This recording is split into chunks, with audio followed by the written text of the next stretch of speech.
എന്തല്ല ചങ്ങായിമാരെ വർത്താനോ, ഇങ്ങനെ ഇരുന്നാ മതിയാ? വൈകുന്നേരത്തെ ചായക്ക് എന്തെങ്കിലും ഉണ്ടാക്കണ്ടേ? ഇന്ന് നമ്മൾ സിമ്പിൾ ആയിട്ടൊരു ഉന്നക്കായാണ് ഉണ്ടാക്കാൻ പോകുന്നത്. ഞങ്ങൾ മലബാറുകാരുടെ ഫേവറേറ്റ് 4 മണി പലഹാരമാണ് ഉന്നക്കായ. കഥയെല്ലാം പിന്നെ പറയാപ്പ. നിങ്ങൾ പിടിയെ പോയിട്ട് 1 കിലോ നേന്ത്രപ്പഴം വാങ്ങിയിട്ട് വന്നാട്ടെ. ഉയന്റെ മക്കളെ പറയാൻ വിട്ടുപോയി, പഴം വാങ്ങുമ്പോ ഒരു മീഡിയം പഴുപ്പുള്ള പഴം മാത്രമേ വാങ്ങാൻ പാടുള്ളേ. അതെന്താന്ന് വെച്ചാൽ ഇതിന്റെ അവസാനം ഉന്നക്കായന്റെ ആ ഷേപ്പ് കിട്ടണമെന്നുണ്ട് എങ്കിൽ അധികം പഴുപ്പ് പറ്റൂല, ഈ ഒരു പഴുപ്പേ പറ്റുള്ളൂ. കുറച്ച് ഈത്തപ്പഴവും ബദാമും അണ്ടിപ്പരിപ്പും കിസ്മിസും കുറച്ച് നെയ്യും കുറച്ച് പഞ്ചസാരയും കുറച്ച് തേങ്ങ ചെറുകിയതും കൂടി എടുത്തു വെക്കണേ. അബീദ റഷീദിനെ മനസ്സിൽ ധ്യാനിച്ചുകൊണ്ട് ഞങ്ങൾ തുടങ്ങുവാണേ.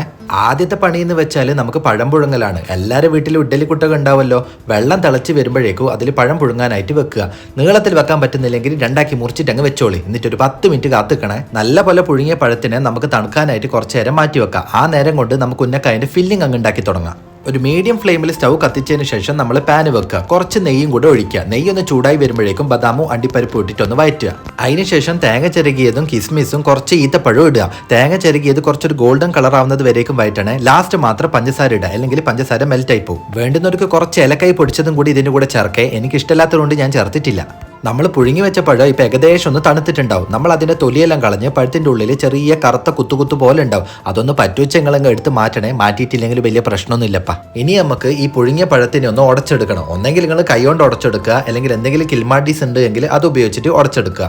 ദൈവത്തോർത്ത് മിക്സിയിലിട്ട് ഉടക്കല്ലേ. ഇനിയാണ് ചങ്ങായിമാരെ ശരിക്കുള്ള പണി തുടങ്ങുന്നത്. നിങ്ങൾ 2 കൈയിലും വെളിച്ചെണ്ണ പുരട്ടിയിട്ട് പുഴുങ്ങിയ പഴം ഒരു ഉണ്ട പോലെ ആക്കുക. എന്നിട്ട് കയ്യിൽ വെച്ചിട്ട് അങ്ങ് പരത്തുക. നമ്മൾ നേരത്തെ ഉണ്ടാക്കി വെച്ച ഫില്ലിംഗ് ഇല്ലേ, അതിൽ കുറച്ചെടുത്തിട്ട് ഇതിൻ്റെ നടുവിൽ വെക്കുക. എന്നിട്ട് 2 അറ്റവും അതിന്റെ അരുവെല്ലാം ചേർത്തങ്ങ് ഒട്ടിച്ചു വെക്കുക. കാരണം ഇത് പൊട്ടിപ്പോവാൻ പാടില്ലല്ലോ. ഉന്നക്കായന്റെ ഷേപ്പ് നിങ്ങൾക്ക് എല്ലാവർക്കും അറിയായിരിക്കുമല്ലോ. അതുപോലെ ഏകദേശം ഒന്ന് ആക്കിയെടുത്താൽ മതി. ഇങ്ങനെയാണ് ഞങ്ങൾ ആക്കിയെടുത്ത്. ലാസ്റ്റത്തെ പണി എന്ന് വെച്ചാൽ ഇത് എണ്ണയിലിട്ടൊന്ന് പൊരിച്ചെടുക്കലാണ്. നമ്മളൊരു മീഡിയം ഫ്ലെയിമിൽ സ്റ്റൗ കത്തിച്ചിട്ട് പാന് വെക്കുക. എന്നിട്ട് ആവശ്യത്തിനുള്ള വെളിച്ചെണ്ണ മാത്രം ഒഴിക്കുക. ഒന്ന് ചൂടായിട്ട് വരുമ്പോഴേക്കും നമ്മൾ ഈ ഷേപ്പാക്കി വെച്ചിട്ടുള്ള ഉന്നക്കായ അതിലേക്ക് ഇടുക. ഇതിൻ്റെ ഒരു കളർ കിട്ടാൻ വേണ്ടിയിട്ട് മാത്രമാണ് നമ്മൾ ഇത് എണ്ണയിലിട്ടൊന്ന് പൊരിച്ചെടുക്കുന്നത്. അല്ലാണ്ട് പഴം ഓൾറെഡി പുഴുങ്ങിയതുമാണ്, ഫില്ലിങ് നമ്മൾ ഓൾറെഡി വേവിച്ചതുമാണ്. സംഭവം കളറായിട്ടില്ലേ? നല്ല ചൂട് ചായൻ്റെ കൂടെ കഴിച്ചോ. ഇതിൻ്റെ ഡീറ്റെയിൽ വ്ലോഗ് താഴെ കൊടുത്തിട്ടുണ്ട്. കയറി കണ്ടിട്ട് വീട്ടിലെ ഷെഫാവാൻ നോക്ക്.